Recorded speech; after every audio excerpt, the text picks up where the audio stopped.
Patatas Bravas is one of the truest measures of a great tapas bar. And the version we're making today not only meets that measure, but it's bound to become a family favorite. I promise.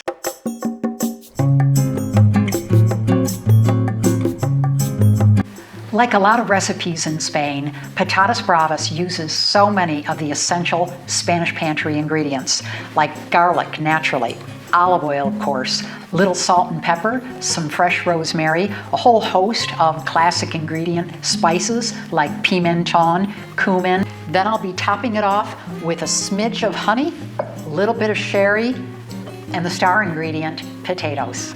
This recipe takes a little extra time because we're taking the extra step I learned from Kenji Lopez Alt to parboil these potatoes in a little salted water with baking soda before we pop them in the roasting pan. But wow, is it worth it. They'll be crunchy and creamy all in one bite. I brought a pot of water to a boil. I'm going to add 1.5 tablespoons of salt, half a teaspoon of baking soda, and all of the 2 pounds of potatoes that I peeled, cut up into bite-sized chunks. Once it comes back to a boil, I'll start timing it at about 5 minutes. They should be tender enough to be removed, slightly cooled, and then we'll put them in the oven.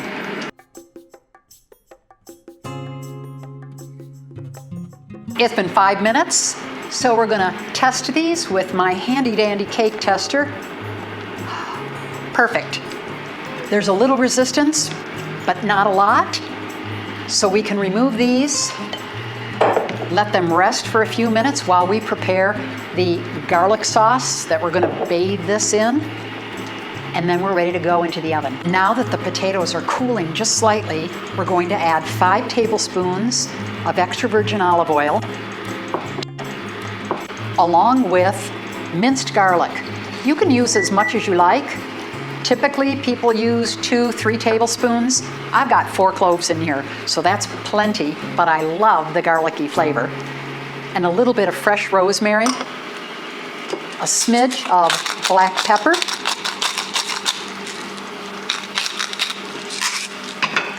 now all I have to do is stir this around just a little bit.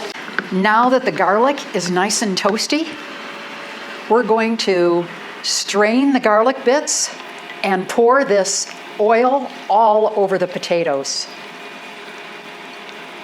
And of course, we want to reserve all this incredible garlic because we're going to put it right back over the potatoes when they're done roasting.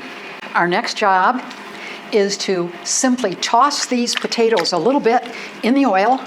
We want to make sure that the edges are nice and coated with olive oil and that the edges are a little bit rough, almost like a slurry. I'm going to spread them out just evenly. You can see they've already absorbed the oil. So we'll be back in about 20 minutes. I've already preheated the oven to 450 degrees, and that's about all the amount of time it'll take to get these nice and crispy and crunchy brown. While the potatoes are in the oven, we're going to prepare the most important part of this dish, the bravas, or salsa, that gives the dish its name. It's packed with a rich tomato flavor with just enough tang and spice to really give it a kick. It begins with 3 tablespoons of extra virgin olive oil. I'm using Hoya Blanca today because the variety Hoya Blanca is so rich and flavorful, but it also tastes really fresh, and that's going to add such a nice element to the tomato sauce. And as soon as this oil starts to heat up, we add half of a minced onion. Stir this around just a little bit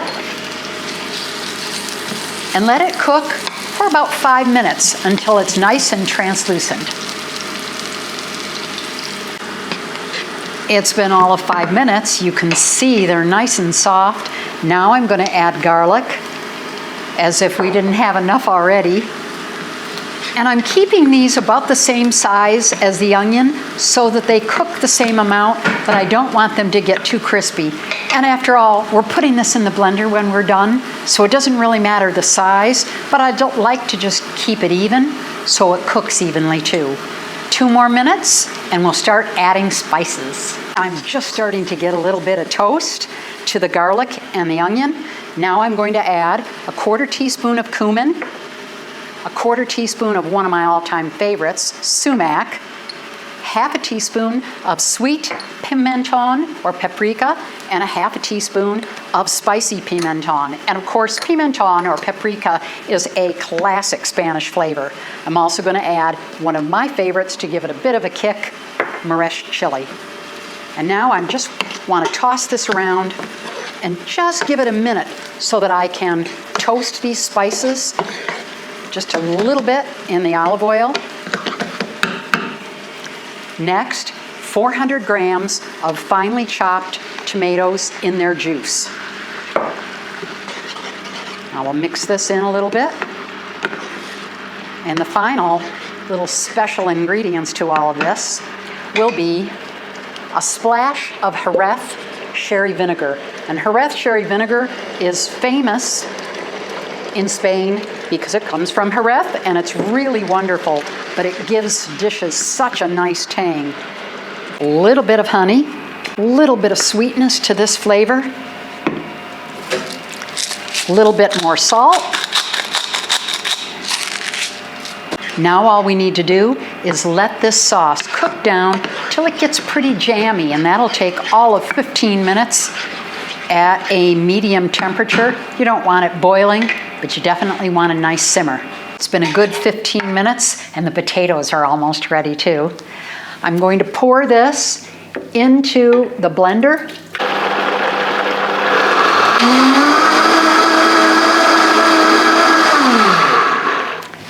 It should be plenty blended by now. Take a look.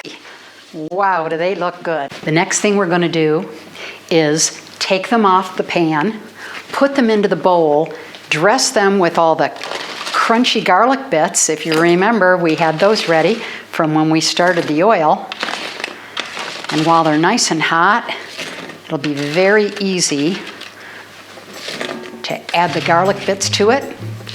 We just have to chop up a little bit of parsley, dress it with some Bravas salsa. Finishing touches. Let's put in all this amazing crispy garlic. Oh, I better not leave any of that behind. Toss the potatoes around with this crispy garlic mixture. And now I'm ready to dress them up in the plate. This is a pretty classic way to serve tapas in these small little multiple bite-size plates. Then everybody gets a little bit at the table.